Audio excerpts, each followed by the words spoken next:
විභාගයට තවත් ඉතුරුලා තියෙන්නේ දවස් 35ක් 34ක් වගේ තාම සුළු කාලයක්. හරි සාමාන්‍ය පෙළ විභාගය අතරමඟ වෙනවා.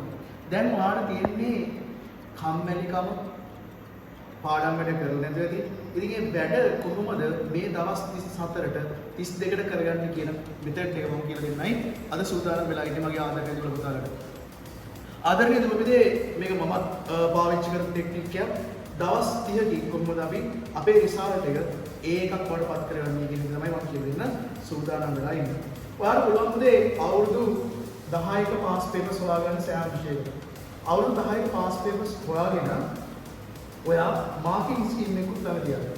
මාකින් ස්කීම් එකකුත් ළඟ තියාගෙන ඔයාට පුළුවන් ඔයා කරන වාර්ෂවල 2000 අපි පටන් ගමු 18 ඉඳලා කරන 2018 2019 2020 මේ විදිහට අපි ඉස්සරහට අපේ දින දාලා අපිට මේ වගේ පොඩි වගුවක් පිළිලා කරගන්න ඕනේ. මෙතන දාගන්න විෂය මොකක්ද කියන ඒ විෂයයට ගන්නේ කිය ඔයාලට පුළුවන් ඔයා මේ පේපර් එකක් කරලා එන ලකුණු ගන්න 2018 අපි හිතමු පළවෙනි කොටසට ඔයාලට තිබ්බේ ලකුණු 28. ඔයාලට දෙවෙනි පත්‍රයේ ලකුණු තිබ්බේ ලකුණු 36. මේ විදිහට පුළුවන් ඔයාට අවුරුදු 10ක විතර පාස් පේපර්ස් කරන්න. ඒතකොට ඔයා වැඩ කරලා නැති එක්කෙනෙක් නම් ඔයාට එන ලකුණු ප්‍රමාණය ඇත්තටම මෙතන අඩුයි. හැබැයි ඔයා කලබල වෙන්නවත් ඔයා මානසික වැටෙන්නවත් එපා. ඔයාට පුළුවන් මේ මාකින් ස්කීම් එක අරගෙන ඒ මාකින් ස්කීම් එකේ තියෙන උත්තර දිහා බලාගෙන ඔයාට උත්තර ලියන්න පුළුවන්. ඒතර උත්තර ලියුවොත් ඔයාට පුළුවන් ඔයාගේ තියෙන රිසල්ට් එක ඔයා S එකක් ෆේල් කෙනෙක් නම් ඔයාගේ පාස් එක S පාස් එකක් කරගන්න. ඔයා S පාස් එකේ කෙනෙක් නම් ඔයාට C පාස් එක තමයි. C පාස් නම් ඔයාට B එකට යන්න. B එකේ ඉන්න කෙනෙක් නම් ඔයාට A එකට යන්න ඔයාට මඟ බෑරේ.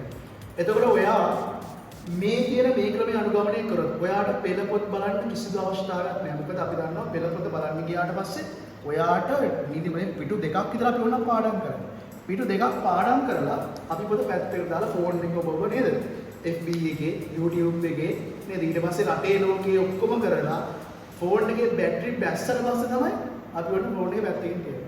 ඒතකොට අපේ කාලය සෑහෙන අපිට ඉන්නේ. හරි. එතකොට මේ ටෙක්නික් එක පාවිච්චි කරලා ගන්න ෆෝන් එක තියන්න ෆෝන් එක ඔෆ් කරලා පැත්තකින් ෆෝන් එක පැත්තකින් තියනවා. ඔයාගේ වැඩේ ෆුල්ම ගෑම් එක දාලා නේද? ඔයාගේ තියෙන සම්පූර්ණ ශක්තිය යොදන්න මේ දවස් 34 35. එතකොට මේ දවස් 35 34 ඔයාගේ ජීවිතේ පරිවර්තනීය දවස් කීපයක කරගන්න. එතකොට මම කිව්වා මේක මම අනුගමනය කරපු ක්‍රමයක් කියලා නේද? එතකොට මේ ක්‍රමය තාමත් සාර්ථක ක්‍රමයක්. මේ ක්‍රමයෙන් පුළුවන් ඔයාව ඒ සිහිනේට ඔයාව ළඟ කරගන්න. මොකද මේක ඔයාට සියලුම කරුණු එකම තැනක තියෙන නිසා සහ මේ වැඩේ කරන්න ඔයාලට මේසි වෙයි. ගන්න පිළිස් මේ කිසිම දෙයක් නැති මිනිසයක් අරන් මේසෙ උඩ තියා ගන්න ඕන වගේ පාස් පේපර් එක සහ මාකින් ස්කීම් එක විතරයි. වෙන කිසි දෙයක් ගැන අවධානය යොමු කරන්න එපා. පුළුවන් තරම් ප්‍රශ්න ලියලිය හරි උත්තර ලියලිය හරි ඔයා මේ වැඩේ කොට දාන්න. ඔයා මේ වැඩේ කොට දාලා ඒකක් ගන්න ඒකක් කරා ඔයා ජයග්‍රහණය මාත්‍ර පිරණ ගන්න මොකද